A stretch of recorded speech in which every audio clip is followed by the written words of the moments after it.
Armed forces में एक बच्चा सेलेक्ट होने के लिए जरूरी होता है हार्ड वर्क, डिसिप्लिन और एक गुड वेल प्लान्ड रूटीन होना चाहिए बच्चे का। डायरेक्टर सर के डेडिकेशन, हार्ड वर्क, इससे ये संस्था लगातार इन 12-13 सालों में ग्रोथ करती रही और आज प्रिंस डिफेंस एकेडमी में 1200 बच्चे अध्ययनरत हैं, ट्रेनिंग कर रहे हैं और 3386 बच्चे यहाँ से सेलेक्ट होकर अभी तक इंडियन आर्मड फोर्सेज को ज्वाइन कर चुके हैं। आप यहाँ फ्लैक्स देख सकते हैं, 204 बच्चे एक ही एयरफोर्स के एग्जाम में फाइनली ज्वाइन कर चुके हैं। इस तरीके से बल्क में बच्चे यहाँ से आर्मड फोर्सेज को ज्वाइन कर रहे हैं।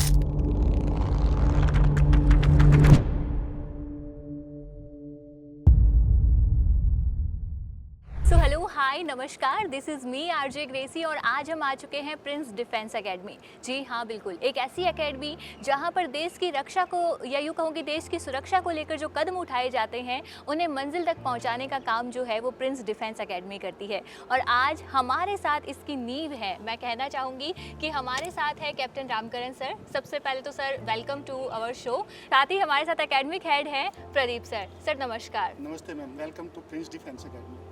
Thank you sir. तो सर मैं चाहूँगी कि पहले तो आप प्रिंस एकेडमी के बारे में कुछ बताएं और इसी के साथ आप अपने बारे में बताएं। मैम, प्रिंस डिफेंस एकेडमी की स्थापना 2012 में हुई थी। इन 12 सालों में 13 सालों में नए आयाम गढ़ती जा रही है। प्रिंस एजुकेशन हब के डायरेक्टर सर के पिताजी स्वयं फौज में रह चुके हैं, तो पिताजी का ये सपना था कि शेखावाटी और सीकर के आसपास के युवाओं को एक ऐसी ट्रेनिंग मिले जिससे वो ज़्यादा से ज़्यादा आर्मड फोर्सेस को ज्वाइन कर सके। इसी उद्देश्य के साथ 2012 में एक छोटी सी शुरुआत करी गई थी इसी भवन से, जिसमें 60-70 बच्चों के साथ शुरुआत करी गई थी। लेकिन डायरेक्टर सर के डेडिकेशन, हार्ड वर्क, इससे ये संस्था लगातार इन 12-13 सालों में ग्रोथ करती रही और आज प्रिंस डिफेंस एकेडमी में 1200 बच्चे अध्ययनरत हैं, ट्रेनिंग कर रहे हैं और 3386 बच्चे यहाँ से सेलेक्ट होकर अभी तक इंडियन आर्मड फोर्सेज को ज्वाइन कर चुके हैं। तो आप अनुमान लगा सकते हैं कि किस तरीके से रैपिडली प्रिंस डिफेंस एकेडमी ने अपनी ग्रोथ करी है, जिसके पीछे यहाँ के स्टाफ का, यहाँ के मैनेजमेंट का और टॉप मैनेजमेंट का बहुत ही अहम रोल है। जी सर, बहुत बहुत शुक्रिया। एंड हमें बहुत ही गर्व है कि प्रिंस डिफेंस एकेडमी जो है वो हमारे सीकर शहर के अंदर है। वेल सर, जब आपसे बात हो ही रही है तो एक छोटा सा सवाल मेरा और है। ऐसा कहा जा रहा है कि प्रिंस डिफेंस एकेडमी की ओर से जो सेना में पूरी टुकड़ी भेजी जा रही है, तो इसके पीछे आपकी क्या राय है या यूँ कहूँ कि कैसे बच्चों को यहाँ पे ट्रेनिंग दी जा रही है? मैम, आर्मड फोर्सेज में एक बच्चा सेलेक्ट होने के लिए ज़रूरी होता है हार्ड वर्क, डिसिप्लिन और एक गुड वेल प्लान्ड रूटीन होना चाहिए बच्चे का। ये सारी चीज़ें जब होती है तो बच्चा डेफिनेटली सक्सेस पाता है। यहाँ पर अर्ली इन द मॉर्निंग से एक बच्चे के ऊपर अच्छा हार्ड वर्क शुरू हो जाता है। अर्ली मॉर्निंग बच्चा उठता है, 5:30 से 6:30 बजे तक एक रिगरस फिजिकल ट्रेनिंग करता है। उसके बाद अच्छा एक नाश्ता लेता है। 8 बजे से उसकी क्लासें शुरू हो जाती हैं जो 4 बजे तक चलती हैं। डाउट काउंटर्स होते हैं। नाइट में वेल प्लान क्लासरूम्स में सेल्फ स्टडी होती है, तो दिन में जो उसको पढ़ाया गया है वो उसको दोबारा इनकलकेट कर सकता है बच्चा। और यहाँ के बच्चे 11-12 बजे से मैम पहले सोते नहीं हैं। जब तक कि उनको बोला जाता है कि जो आज पढ़ाया है उसको आज ही रेडी करना है, तो वो उसी दिन उसको सेल्फ स्टडी के रूप में कंटेंट्स को तैयार कर लेते हैं और डेफिनेटली वो सफलता पाते हैं। यहाँ से हर एक एग्ज़ाम में 150-200 आप यहाँ फ्लैक्स देख सकते हैं, 204 बच्चे एक ही एयरफोर्स के एग्ज़ाम में फाइनली ज्वाइन कर चुके हैं। इस तरीके से बल्क में बच्चे यहाँ से आर्मड फोर्सेस को ज्वाइन करते हैं। जी सर, बहुत बहुत शुक्रिया। वेल अगला सवाल जो है वो मेरा एकेडमिक हेड प्रदीप सर से होने वाला है। सर, मेरा सवाल आपसे शेड्यूल को लेकर ही है, क्योंकि डिफेंस में शेड्यूल का सही होना बहुत ही इंपॉर्टेंट है। तो यहाँ पर जैसा सर ने शेड्यूल बताया है उसे थोड़ा सा ब्रीफ में आप बताइए और साथ ही मुझे ये जानना है कि डिसिप्लिन को किस तरह यहाँ पे मेंटेन किया जाता है। डिसिप्लिन एक ऐसा पार्ट है कि कहा जाता है कि man without discipline is just like a ship without radar. और डिसिप्लिन की परिपाटी प्रिंस डिफेंस में शुरू होती है मैम सुबह 5:30 बजे से। 5:30 से 6:30 बजे तक फिजिकल होता है। उसके बाद उनका बात, उसके बाद मॉर्निंग असेंबली, मॉर्निंग असेंबली के बाद 8 बजे से नॉन स्टॉप क्लासेस। क्लास होने के बाद बच्चों का तकरीबन आधा घंटे पौने घंटे के लिए लंच होता है। लंच के बाद फिर से क्लासेज होती हैं। क्लासेज के बाद डाउट काउंटर्स, उसके बाद स्पोर्ट्स पीरियड और स्पोर्ट्स पीरियड के बाद रोल कॉल के साथ ही अपनी डिनर, और डिनर के बाद सभी बच्चों के लिए एक वेल प्लान्ड सेल्फ स्टडी, जो सभी बच्चों के लिए यहाँ से कंपलसरी रहता है। उसमें 10 बजे तक बच्चे सेल्फ स्टडी करते हैं, और ऑप्शनल सेल्फ स्टडी अपनी तकरीबन 12 से 1 बजे तक रहती है। हंड्रेड्स ऑफ स्टूडेंट्स, सैकड़ों विद्यार्थी उस 12 से 1 बजे तक की सेल्फ स्टडी को भी करते हैं। ये एक पूरे दिन का एक शेड्यूल प्लान रहता है, जिसके साथ बच्चे लगातार ट्रैवल करते हैं। मैम, क्या बात है। तो सर, आपने बच्चे का हर एक मिनट जो है वो प्लान करके रखा है कि जैसे ही वो सुबह उठता है और उठने से लेकर सोने तक की उसकी जो पूरी क्रिया है वो आपने डिसाइड करके रखी है, और यही शायद डिसिप्लिन का सबसे बड़ा अहम रोल रहता है। सर, एक और सवाल है मेरा, और वो ना सिर्फ मेरा है बल्कि यहाँ के पेरेंट्स का भी सवाल है कि यहाँ पे स्पोर्ट्स प्लस कंपटीशन का एक बहुत बड़ा रोल हो गया है, तो इसे आप कैसे देखते हैं? आप इसके बारे में क्या कहना चाहते हैं? जी, बड़ा अच्छा सवाल है। कहा कि खेल किसी भी देश की शान है, और खेलों को बनाने वाले भी महान हैं। स्टडी के साथ गेम्स एक ऐसी चीज़ है जो बच्चों के फिजिकल के साथ साथ उनको मेंटली तंदुरुस्त भी रखती है। वो शरीर से भी हेल्दी होते हैं, मेंटली तंदुरुस्त रहते हैं, एक डाइजेशन सिस्टम प्रॉपर रहता है। क्लास में उनका कैपेसिटी, सीटिंग कैपेसिटी, वो बड़े अच्छे से हो पाता है। We have football grounds, we have volleyball courts, basketball courts, indoor gyms, outdoor gyms, badminton, सभी प्रकार के। We have national coaches here, जिनके साथ बच्चा एक स्टडी के साथ एकेडमिक्स में भी और ग्राउंड पे भी, खेल के मैदान हो या फिर एकेडमिक्स का मैदान, बड़े अच्छे से बच्चा अपनी जर्नी तय करता है। लेकिन मेरा अगला सवाल जो है वो कैप्टन सर से होने वाला है। सर, मैं ये जानना चाहती हूँ कि फिजिकल हेल्थ बहुत इंपॉर्टेंट होती है, लेकिन एज वेल डिफेंस में मेंटल हेल्थ का भी बहुत बड़ा अहम रोल रहता है। सो फिजिकल हेल्थ के साथ साथ मेंटल हेल्थ को कैसे मेंटेन किया जाता है? फिजिकल हेल्थ के साथ साथ मेंटल हेल्थ की बात करें तो मेंटल हेल्थ भी बहुत अच्छा होना बहुत अच्छा ज़रूरी है। जब बच्चा प्रिंस डिफेंस एकेडमी में आता है तो बच्चे का एक घर से डिफेंस एकेडमी के मुताबिक उसको माइंडसेट को चेंज करना पड़ता है। यहाँ पर 10 दिन लगातार बच्चे की काउंसलिंग चलती है। अपन पहले 3 दिन एक क्लासरूम में बिठाते हैं, उसके काउंसलिंग सेशन चलते हैं। फिर रिमेनिंग 7 डेज के लिए अलग अलग काउंसलर की तरफ से उनको काउंसलिंग दी जाती है, और उस 10 दिन के बाद में ही उसको रेगुलर क्लासेस के लिए बच्चे को भेजा जाता है। साइकोलॉजिस्ट की सेवाएं भी प्रिंस डिफेंस एकेडमी में उपलब्ध है, तो हर एक बच्चे को साइकोलॉजिस्ट से भी बार बार काउंसलिंग अपन करवाते रहते हैं। और बच्चा आफ्टर क्लासेस एक अच्छा तरोताज़ा हो, उसके लिए शाम को गेम्स परेड का आयोजन भी है। संडे को देशभक्ति की मूवी का प्रोविज़न भी है, अपन मूवी भी दिखाते हैं। संडे को बड़े खाने का इंतज़ाम भी है, बड़ा खाना भी होता है, जिससे कि 6 दिन बच्चा हार्डवर्क करता है, और बड़ा खाना और मूवी के लिए 7वें दिन का एक अच्छा उनको इंतज़ार रहता है। तो इस तरीके से साइकोलॉजिकली मेंटली भी बच्चों को स्ट्रॉन्ग करने का यहाँ पर पूरा प्रबंध है प्रिंस डिफेंस एकेडमी में। जी सर, ये तो माना मैंने कि काफ़ी अच्छे तरीके से बच्चों को यहाँ पे तैयार किया जा रहा है, लेकिन एक बहुत बड़ा रोल जो है वो न्यूट्रिशंस का रहता है इसके अंदर। डिफेंस के अंदर आप जितना मेंटली और फिजिकली बच्चों को तैयार करते हो, उन्हें पौष्टिक आहार देना भी उतना ही इम्पॉर्टेंट हो जाता है। और बाहर तो आप जैसा कि जानते ही हैं कि सारे प्रोडक्ट्स जो हैं वो केमिकल्स के बने हुए आते हैं।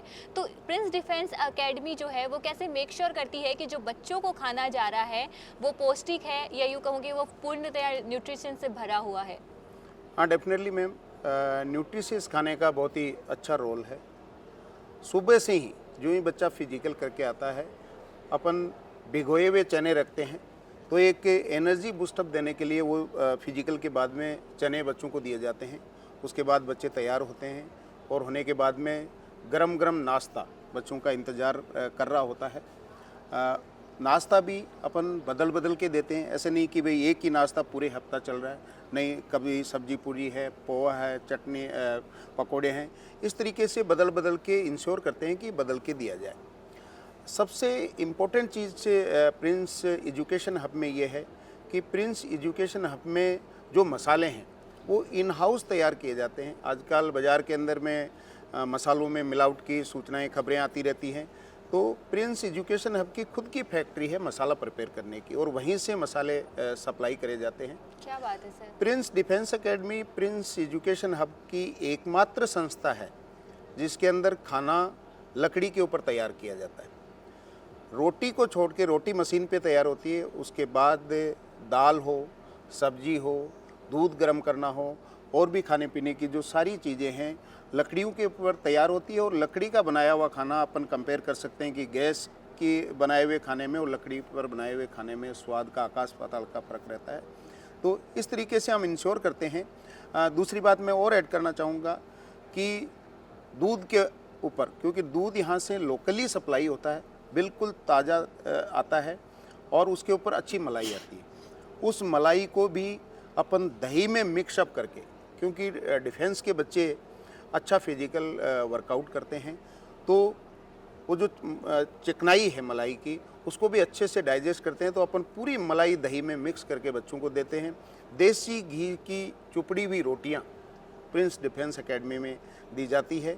तो इस तरीके से हम पूरा इंश्योर करते हैं। अभिभावक आते हैं तो पूछते हैं कि खाने के लिए कुछ एक्स्ट्रा हमने घर से ला के देना गया, हम बोलते हैं कि उस चीज़ की कोई ज़रूरत नहीं है। हर एक चीज़ जो यहाँ हमारी मैस में पकती है वो मोर देन एनफ है आपके बच्चे को एनर्जी प्रदान करने के लिए और एक मजबूत कैडेट के रूप में उभरने के लिए। जी, और ये मैंने भी देखा है, मुझे भी यहाँ का जो एनवायरनमेंट है काफ़ी पॉजिटिव लगा है और सारी चीज़ें बहुत ही नेचुरल तरीके से तैयार की जा रही है। मैं तो कहती हूँ कि आपको एक बार प्रिंस डिफेंस एकेडमी ज़रूर से विजिट करनी चाहिए। पर इसी के साथ सर मेरा अगला सवाल जो है वो प्रदीप सर से होने वाला है। प्रदीप सर, मेरा सवाल आपसे ये है कि किसी भी बच्चे को एक भ्रम रहता है कि अगर 50% उनके आ गए हैं तो शायद वो एयरफोर्स के लिए या एग्ज़ाम के लिए प्रिपेयर नहीं है, या यूँ कहूँ कि ये एक मिथ सा ही हो गया है। आपके अनुसार कितने परसेंटेज एक बच्चे के पास होने चाहिए इस डिफेंस एकेडमी को ज्वाइन करने के लिए? मैं बताना चाहूँगा इंडियन एयरफोर्स के लिए aggregate 50% marks and in specific English subject 50% marks. Aggregate 50% marks and English subject में 50% मार्क्स ही होने चाहिए। उसके अलावा मार्क्स के लिए एनडीए में कोई क्राइटेरिया नहीं है and this is the prime minimum score for a student in 12th standard. उसी के साथ वो बच्चा अपना admission ensure Prince Defence academy में कर सकता है। क्या बात है सर। तो ये एक सिर्फ मिथ है कि अगर आपके कम परसेंटेज आए हैं तो आप डिफेंस ज्वाइन नहीं कर सकते? बिल्कुल मैम, बताना चाहेंगे मिथ ही है ये, क्योंकि 12th के मार्क्स का बेसिस 12th तक था। उसके बाद बच्चों को वही मैदान कंपटीशन के लिए 95 परसेंटाइल के लिए है, वही मैदान 50% के लिए है। It's a open challenge for all. Competition सब के लिए सेम रहता है, बाइलिंगुअल एग्जाम्स कंडक्ट करवाए जाते हैं। यहाँ से बहुत से बच्चे ऐसे भी देखे गए हैं जो एटलीस्ट 50-55% मार्क्स लेने के साथ ही जिन्होंने 3-3 महीने 6-6 महीने में अपना सिलेक्शन श्योर किया है। क्या बात है सर। वैसे एक और सवाल था मेरा कि जब भी कोई वैकेंसी आती है या कुछ नया पता चलता है तो बच्चों को ये इन्फॉर्मेशन कैसे साझा की जाती है? मैम, प्रिंस डिफेंस पे बड़ी एक एक्टिव और बड़ी दुरुस्त साइबर सेल टीम है। जी सर। जो भी नोटिफिकेशन एग्जाम्स की, जो भी नोटिफिकेशन किसी भी रिक्रूटमेंट की आती हैं, वो सारी नोटिफिकेशंस रोल कॉल के टाइम मॉर्निंग असेंबली में, इवनिंग में बच्चों के साथ शेयर की जाती हैं। वेरियस ऑफ हाउसेस, अलग अलग हॉस्टल्स में बच्चों के नोटिफिकेशन बोर्ड्स के ऊपर उन लोगों को डिस्पैच किया जाता है, उन नोटिफिकेशंस को डिस्पैच किया जाता है और उन बच्चों को जो जिस रेंज में आता है, जिस क्राइटेरिया में आता है, उन बच्चों के फॉर्म फिलअप करवाए जाते हैं। फॉर्म की सारी फैसिलिटी बच्चों की, एडमिट कार्ड्स की, वो सारी प्रिंस डिफेंस के साथ ही रहती है। इन अभी रिसेंटली नेवी के एग्ज़ाम्स रहे, आर्मी के एग्ज़ाम्स रहे, आने वाली 28 मई से भारत भर के मैं व्यूअर्स को बताना चाहूँगा, 28 मई से एनडीए के फॉर्म्स स्टार्ट होंगे। लास्ट डेट विल बी 17 जून।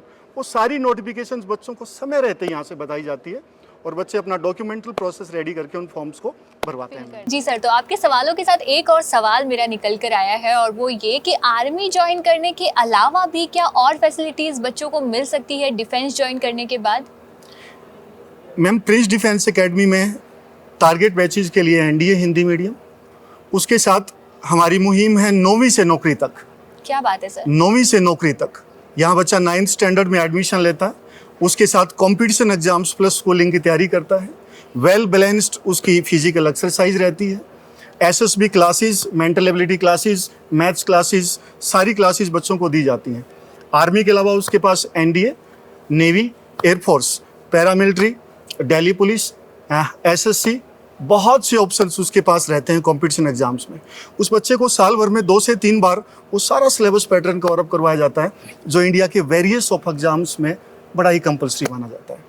क्या बात है सर, मतलब एडमिशन लेने की ज़रूरत है। 9th क्लास से अगर बच्चे को प्रिपेयर किया जाता है तो फिर मेक श्योर ये तो कर ही लिया जाता है कि नौकरी तो उसे बहुत ही अच्छे फील्ड में कहीं ना कहीं मिल जी ही मैम। जाएगी। सो कैप्टन सर, मैं अब आपसे ये जानना चाहती हूँ कि आपको तो पता है कि किसी भी कैंडिडेट में कौन सी क्वालिटीज़ होनी चाहिए आर्मी को ज्वाइन करने के लिए, और ये आपसे बेहतर कोई और जान नहीं सकता। सो मैं आपसे ये जानना चाहती हूँ कि कैसी क्वालिटीज़ बच्चे में बिल्ड होनी चाहिए या यहाँ पे जो बिल्ड की जाती है। जी मैम, डेफिनेटली मैं 30 साल इंडियन आर्मी में सर्विस करके आया हूँ। मैंने कई जगह पे डिफ़िकल्ट एरियाज़ में भी सर्विस किया है, ऑपरेशंस में भी पार्टिसिपेशन रहा है। सबसे जो मेन क्वालिटी एक सोल्जर में होनी चाहिए वो करेज, क्या बात है। स्टेमिना होना चाहिए, डिटर्मिनेशन होना चाहिए, सेल्फ कॉन्फिडेंस होना चाहिए, कम्युनिकेशन पावर होना चाहिए। अपनी बात को अच्छे से एक सोल्जर अपने कमांडर तक और कमांडर के द्वारा बताई हुई बात को अच्छे से रिसीव कर सके, ये सारी क्वालिटी होनी चाहिए।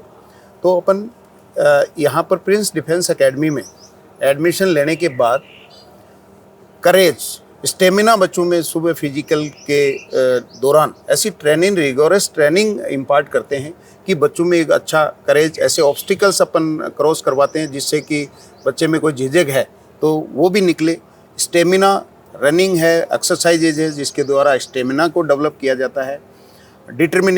डिटर्मिनेशन मोटिवेशन के थ्रू अपन इम्पार्ट करते हैं कि आपको डेफिनेटली बेटा इंडियन आर्मड फोर्सेस को ज्वाइन करना है।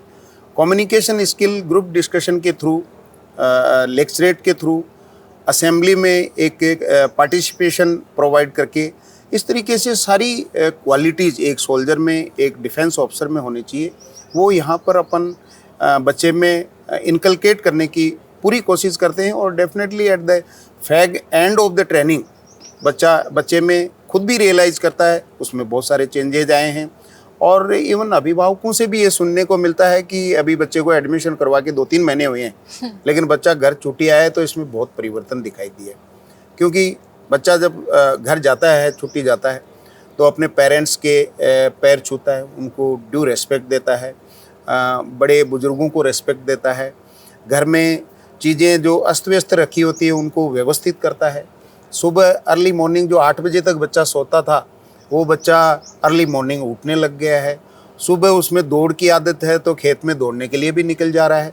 तो ये सारी चीज़ें बच्चों में इनकलकेट की जाती है, डेवलप की जाती है, ताकि वो जाके इंडियन आर्मड फोर्सेस में अपने आप को अच्छे से शूट कर सके, अपने आप को स्थापित कर सके। बाकी सर, मेरा एक सवाल आपसे होने वाला है। मैं प्रदीप से आपसे ये जानना चाहती हूँ कि अभी डिफेंस में लड़कियों ने भी आना शुरू कर दिया है, या यूँ कहूँ कि लड़कियाँ अब बाजी मार रही है, तो प्रिंस डिफेंस एकेडमी में कैसा रिजल्ट रहा है लड़कियों का, और यूँ कहूँ कि यहाँ पे उन्हें कैसी फैसिलिटीज़ प्रोवाइड की जा रही है? मैम बताना चाहूँगा कि दर्जी अब सलवारों में जेबें लगाने लगे हैं और बेटियों को यहाँ तक आने में जमाने लगे हैं। जी सर। बेटियों ने बड़ी संख्या में डिफेंस सर्विसेज में अपनी सार्थकता साबित की है। पिछले 2 साल में जब से गर्ल्स की एंट्री स्टार्ट हुई, 45 बच्चियां प्रिंस डिफेंस एकेडमी से विभिन्न आर्मड फोर्सेज में अपने परिवार का, प्रिंस डिफेंस एकेडमी का और राष्ट्र का नाम रोशन कर चुकी है। तो we have girls from all over the country. Bharat के हर कोने से यहाँ पे बेटियाँ हैं और हर संख्या में बेटियां बेटों के साथ कंधे से कंधा मिलाकर डिफेंस फोर्सेस में अपनी भागीदारी सुनिश्चित कर रही हैं। तो तकरीबन 2 साल में 45 and many more to come, many of the results which are coming soon, उसमें बेटियों की एक बड़ी संख्या वो डिफेंस फोर्सेस को सुशोभित करने जा रही है। क्या बात है सर। और प्रिंस डिफेंस एकेडमी के थ्रू कौन सी फैसिलिटीज़ बेटियों को प्रोवाइड की जा रही है? मैम बताना चाहेंगे, प्रिंस डिफेंस एकेडमी में गर्ल्स के लिए separate physical activities, separate female coaching staffs, separate self-study rooms, separate doubt counters, separate mess, वो सारी जो चीज़ें गर्ल्स के लिए होनी चाहिए वो Prince Defence academy, Prince education hub के तत्वाधान में बेटियों के लिए उपलब्ध करवा रही है। जी सर। और एकेडमिक हेड होने के नाते भी मेरा एक सवाल है। मैं आपसे ये जानना चाहती हूँ कि इसमें सबसे ज़्यादा चैलेंजिंग पार्ट आपको क्या लगा है, और किसी भी बच्चे के सामने जब कोई चैलेंज आता है, या कहूँ कि ऐसा कोई चैलेंज जिसे फेस करने में थोड़ी मुश्किल हुई हो, या फिर जब कोई चैलेंज सामने आ गया है तो उस पर आपने कैसे रिएक्ट किया है? ये होता है कि मैम कभी भी कोई बच्चा घर से बाहर एडमिशन लेने के बाद डिफेंस कोचिंग में आता है तो हालांकि मन कोई अपना बॉडी का पार्ट नहीं है, लेकिन 1 या 2 दिन ऐसा होता है कि सबसे चैलेंजिंग टास्क बच्चे के लिए होता है कि उस नए माहौल में अपने आप को कैसे सर्वाइव किया जाए। जी सर। उसके लिए हमारी टीम, हम लोग, सर, हम और काउंसलिंग सेशंस और सेमिनार बच्चों के लिए टाइम टू टाइम रहते हैं। उस बच्चे को मॉर्निंग असेंबली के बाद उससे बात करना, देन आफ्टर क्लासेस उन बच्चों के साथ बात करना, उस माहौल में उसको बैलेंस करना, ये सारी चीज़ें। क्योंकि बच्चा अभी अपने घर के इन्वायरमेंट से पहली बार बाहर आया है और उसको उस चीज़ों से, हमारे गेट से लेकर ठेठ तक, वो सारा जो स्टाफ है बच्चों को असिस्ट करता है। जी सर, बहुत बहुत शुक्रिया इस जानकारी के लिए। तो मतलब ये कहा जा सकता है कि कोई भी बच्चा यहाँ पे अगर एंटर हो गया है तो फिर वो अकेला नहीं रहता, मेंटली, फिजिकली हर तरीके से उसे तैयार किया जाता है और हर चैलेंज को अपना चैलेंज समझकर उससे डील किया जाता है। जी सर, तो अब इतनी सारी बातें अगर हो ही चुकी है और इतना एकेडमी के बारे में हमने जानकारी ले ही ली है, तो सर, कैप्टन सर, मेरा एक सवाल आपसे ये है कि आपको काफ़ी लंबा टाइम यहाँ पे हो गया है, आपने सारे अप एंड डाउन्स यहाँ पे देखे हैं। सो ऐसा कभी हुआ है कि किसी स्टूडेंट को लगकर आपको ऐसा फील हुआ हो कि भाई इसका सिलेक्शन होना तो बहुत मुश्किल है, लेकिन जब उसका रिजल्ट आया तो सबको स्तब्ध हो गए, सब लोग सरप्राइज हो गए कि ये कैसे पॉसिबल हुआ? तो ऐसी कोई सक्सेस स्टोरी आपके पास है तो प्लीज़ हमारी जनता को बताइए। डेफिनेटली मैम, ऐसी सक्सेस स्टोरियाँ बहुत हैं, लेकिन वो सारी बता पाना थोड़ा सा मुश्किल होगा। मैं 1-2 सक्सेस स्टोरी को टच करना चाहूँगा। ललित नाम से बच्चा था, हरियाणा से। उसके पिताजी एडमिशन कराने के लिए आए, तो पिताजी ने बोला कि मेरे परिवार में, मेरे भाइयों के परिवार में, सब में इंडियन आर्मड फोर्सेज में हैं और अच्छी अच्छी पोस्ट में है। जी। ललित पढ़ने में थोड़ा सा कमज़ोर है, मेरा इकलौता पुत्र है जी। मैं मैं इसको इंडियन एयरफोर्स में भेजना चाहता हूँ। हमने भी शुरू में देखा, उसके मार्क्स वगैरह देखे तो डेफिनेटली 12th में कम था, नंबर कम थे, लेकिन उस बच्चे को इस तरीके से मोटिवेट किया हमने, उसकी सेल्फ स्टडी को, उसका मोटिवेशन, उसकी सेल्फ स्टडी, उसके डाउट्स लगातार हम मॉनिटर करते रहे। लेकिन वो बच्चा, हम रात को, डायरेक्टर सर भी आते थे, रात को 11 बजे देखो रूम नंबर 18 में अकेला बैठा हुआ पढ़ता था। सारे बच्चे उसके साथ वाले हॉस्टल में सोने के लिए चला जाता था, लेकिन उस बच्चे का जुनून देखिएगा कि वो रात को 11 बजे तक भी है, 12 बजे तक भी अकेला खिड़की के पास बैठ के पढ़ता था। पहले प्रयास में उसको सफलता नहीं मिली, लेकिन वो उसका जुनून और हार्ड वर्क, उसने निश्चित कर लिया था कि सर मैं अगले टेस्ट में डेफिनेटली सक्सेस होऊंगा। और उसका डिटर्मिनेशन, उसकी हार्ड वर्क, आज वो इंडियन आर्मड फोर्सेज में है, वो चंडीगढ़ में पोस्टेड है। इसी तरीके से ध्रुव आचार्य नाम से बच्चा था, उसको पहले मेडिकल पॉइंट, रिटर्न उसने क्लियर कर लिया, मेडिकल पॉइंट मिला, नहीं हो पाया। दूसरा जब टेस्ट का उसका नंबर आया, अनफॉर्चुनेटली उसके पिताजी की डेथ हो गई। पढ़ने में बच्चा एवरेज था, लेकिन उसका दृढ़ निश्चय और स्टाफ का उसके ऊपर विशेष फोकस ऐसा रहा कि जब तीसरे चांस में उसको मेडिकल पॉइंट मिला, लेकिन वो, उसका खुद के ऊपर इतना भरोसा था कि सर मैं इस बार डेफिनेटली क्रॉस करूंगा, मैं डेफिनेटली ज्वाइन कर जाऊंगा। तो उसकी मेहनत, उसके भाग्य ने भी उसको साथ दिया और स्टाफ की मेहनत रही कि वो तीसरे चांस में अभी वो इंडियन आर्मड एयरफोर्स में है।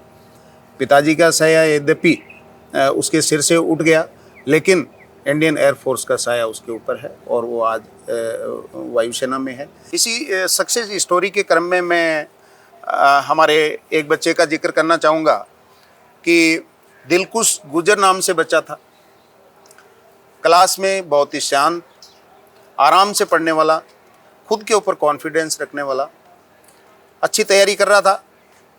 हमें भी उससे भरोसा था कि वो एयरफोर्स में निकल जाएगा। जब एनडीए का उसने एग्ज़ाम दिया और एनडीए का रिजल्ट आया तो सरप्राइजिंगली वो रिटर्न क्लियर किया। फिर हमें लगा कि इस बच्चे में अच्छा पोटेंशियल है, उसको अच्छा एसएसबी का कोचिंग करवाया गया।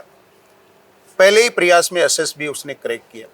क्या बात है। एसएसबी क्रैक करने के बाद में, एसएसबी में सफलता हासिल करने के बाद में, इसी प्रांगण में चेयरमैन सर का इंटरव्यू हो रहा था, उसके अभिभावकगण और पेरेंट्स भी बैठे हुए थे। तो डॉक्टर साहब ने पेरेंट्स से सवाल किया कि आपका बच्चा, पता है आपका बच्चा क्या बन गया? तो उन्होंने बोला सर हमें नहीं पता क्या बन गया। बोला एनडीए में सेलेक्ट हो गया। बोला एनडीए हम नहीं जानते, लेकिन ये गांव वाले ये जरूर बोल रहे हैं कि थारो छोर नौकरी लाग गो। तो इस तरीके का इस प्रांगण में बच्चों की मेहनत है, स्टाफ की मेहनत है। तो बहुत सारी सक्सेस स्टोरियां हैं। बहुत बहुत फाइनेंशियली पुअर बैकग्राउंड के घरों से आए हुए बच्चे भी आज अपने पेरेंट्स को अच्छी फाइनेंशियल मदद दे रहे हैं, अपने परिवार की मदद कर रहे हैं। आर्मड फोर्सेज में जाने के बाद में उनका अच्छा समाज में आज रेस्पेक्ट उन बच्चों ने अपने परिवारों को दिया है। तो बहुत सारी सक्सेस स्टोरियां इस ग्राउंड से निकली है। क्या बात है सर, मतलब ऐसा समझ में आया है कि बच्चों को इस तरह से तैयार किया जाता है, इतना डिटरमाइंड उन्हें माइंड दिया जाता है कि वो अपने आप को कम नहीं आंकते हैं और फिर कोई भी चैलेंज उन्हें बड़ा नहीं लगता है और वो आसानी से इसे पार कर जाते हैं।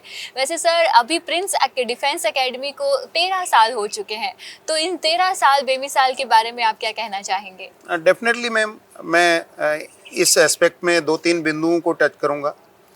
पहला, सिलेक्शंस। किसी भी संस्था को ग्रोथ करने के लिए एक तो समय के अनुसार चलना चाहिए।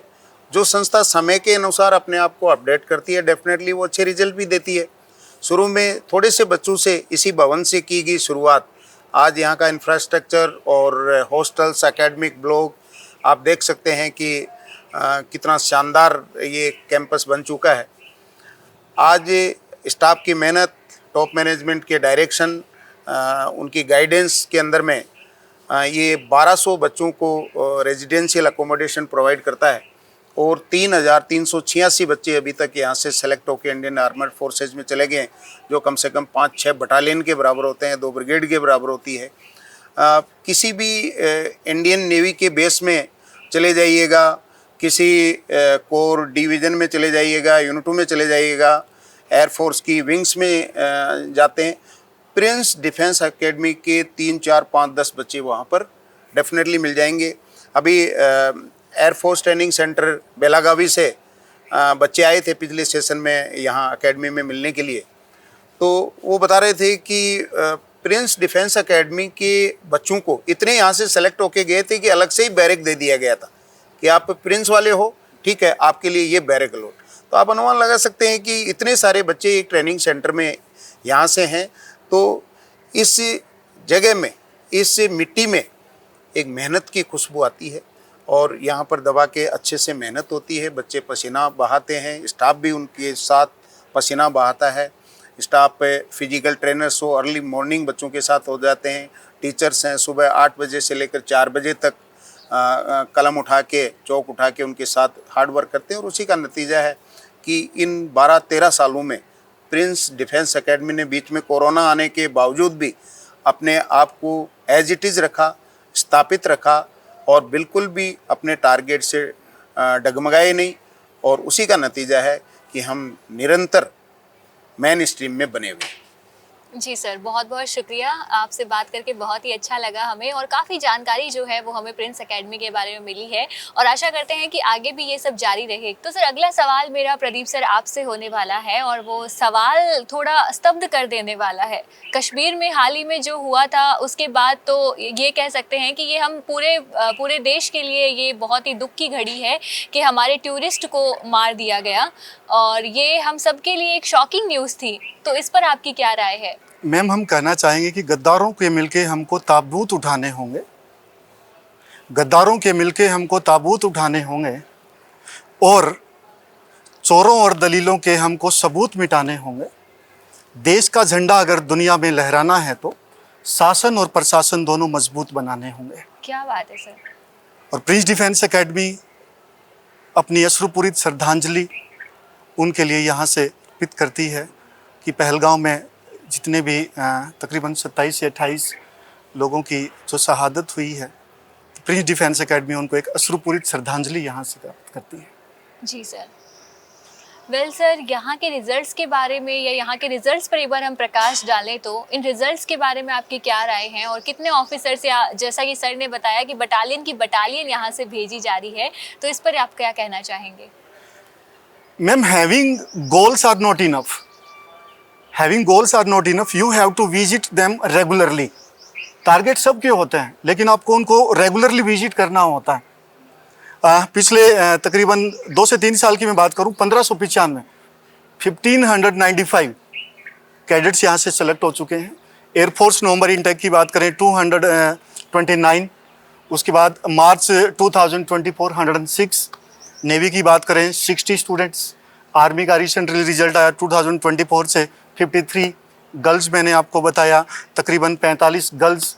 और एनडीए में पिछले साल से 5 विद्यार्थी यहाँ से सिलेक्टेड हो चुके हैं। ये अपने आप में एक विशेषता है। ये सैकड़ों की तादाद में चयन होने वाले जो विद्यार्थी हैं, ये प्रिंस डिफेंस एकेडमी की विशेषता है। और हम कहते हैं कि गुनाह सुराखों का हो या समुंदर का, अधूरी कहानियाँ किसी को नहीं भाती। तूफानों में अगर उलझे हो तो किनारे तलाशो, क्योंकि टूटी हुई किश्तियाँ किसी काम नहीं आती। क्या बात है सर, आपके शायराना अंदाज ने हमारे इंटरव्यू को और भी चार चांद लगा दिया है। एंड जैसे कि आपने विशेषताओं की बात की है, तो मैं यही कहना चाहूँगी कि आगे भी प्रिंस डिफेंस एकेडमी की जो ये विशेषताएं हैं, दिन दोगुनी रात चौगुनी निखर के आएगी। और आशा करते हैं कि आगे भी हमारे जो बटालियन यहाँ से भेजे जा रहे हैं वो पूरे और मतलब भेजते ही रहें। और इसी के साथ सर, आप हमें या यूँ कहूँ कि हमारी जनता को एक मैसेज देना चाहें तो वो क्या होगा? पूरे भारत की जनता के लिए प्रिंस डिफेंस एकेडमी ये मैसेज देना चाहती है कि डोंट वेट, आप इंतज़ार मत करें, नो इंतज़ार, क्योंकि batches are in full swing, batches are going on. NDA batches, air force batches, army batches, schooling plus defence batches. We are going to start Delhi police batch, SSC batches, every batch, सारे batch चल रहे हैं। तो भारत भर की जनता, विद्यार्थियों, आपको इंतज़ार नहीं करना है, अपने मंसूबों को नाकाम नहीं करना है और आपको इस उम्र में आराम नहीं करना है। मैम, मेरा संदेश रहेगा सभी अभिभावकों से, देशवासियों से, कि आप अपने बेटे और बेटियों को प्रिंस डिफेंस एकेडमी को सौंपे जाइएगा और निश्चिंत हो जाइएगा। उनकी देखभाल, उनकी पढ़ाई, उनकी सेफ्टी, उनकी सुरक्षा, सारी जिम्मेदारी हमारी है। नए नए बैचेस शुरू हो रहे हैं। मैं तो अभिभावकों से कहना चाहूँगा कि अपने बच्चे को 9th में ही छोड़ दीजिए, हमारे हवाले कर दीजिएगा। आप पाएंगे कि 12वीं के बाद बच्चा इंडियन आर्मड फोर्सेस को एज एन ऑफिसर ज्वाइन करके रहेगा। इसलिए आप निश्चिंत होके बच्चे का एडमिशन करवाएं। बच्चा आपका सुरक्षित हाथों में है प्रिंस डिफेंस एकेडमी के साथ। जी सर, बहुत बहुत शुक्रिया। आपसे बात कर बहुत ही अच्छा लगा। अपना कीमती वक्त हमें देने के लिए धन्यवाद सर। नमस्कार।